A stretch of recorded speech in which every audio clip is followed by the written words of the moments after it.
আসসালামু আলাইকুম। হামবাট নাকি আপডেট আইছে, আমগরে টাকা দেওয়ানোর জন্য আপডেট আইছে। আমরা ঢুকি, দেখি হামবাট আমাদেরকে কি টাকা দেয়। আশা করি এটা কালারও তো পাল্টে ফেলাইছে। Level step 1। ওমা, ওমাটা কি আনলো? ও কুত্তা তো কুত্তা সুদা কি আনলো? এটা আয় হায়, ওই আয় হায়, এতদিন সফলতা কি হইলো? ওই আমার সাতটি আর হায়, আমার সাত দনের বাহির কি হায় হায়, এ কি করলো? কমে গেল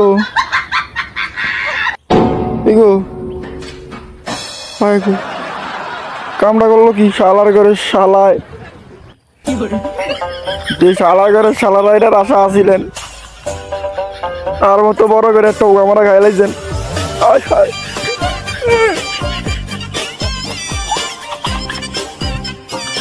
শালারা বাটপার। তার মানে এটা আমরা কি বুঝলাম? সহজে কোনো টাকা ইনকাম করা যাবে না। পরিশ্রম করে সৎ পথে টাকা ইনকাম করুন, ইনশাল্লাহ সামনে ভালো কিছু আছে। এই সোনামিয়ার আশায় থাকলে পরে কোন সময় বড় করে হোক আমরা গায়ে লাইবেন।